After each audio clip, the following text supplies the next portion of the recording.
In my last video, part 1, we talked about seedbed preparation and seedbed conditions prior to seeding projects.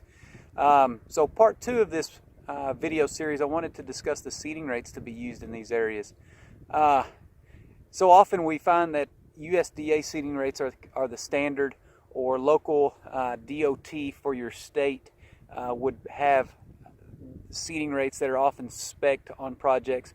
But one thing that I wanted to explain is that those seeding rates have a certain level of assumption regarding the seedbed preparation that has taken place or not. And so those specifications from USDA or your DOT in your state assume that your seedbed looks like this. It is assuming that your seedbed is prepared. It has erosion protection. It is going to accept the seed and provide good seed to soil contact. As this area here with the standing dead litter cover is ideal conditions, the next best conditions would be this area here. Even though there's no protection from wind or water erosion, it is disc. There's no compaction, and generally, if you are going to be drill seeding into this area, depending on the area in which you work in the country, you may need to consider doubling your seeding rate from the DOT or USDA recommended rates. There again, USDA DOT seeding rates are referring to areas that have erosion protection. They assume that there will be 20 pure live seed per square foot, and that assumption is that those seed will remain there until germination. And the only way seed can remain there is if they're protected from wind and water erosion. You can see here there is no wind or water erosion protection, so doubling your seeding rate does provide you some insurance as far as that seed. If it does move because of wind or rain, there will be some left.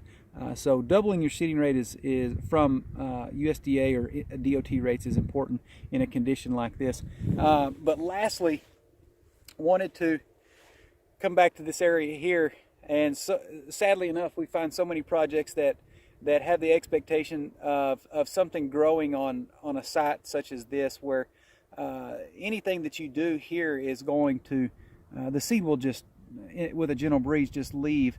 So a couple things that need to be, we need to take note of. This area needs to be decompacted first to provide a good seed bed for your project.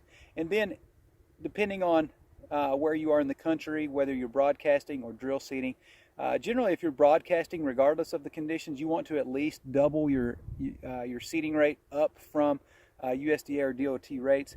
But in a site like this, there are some seedbed preparation practices that need to be utilized prior to seeding.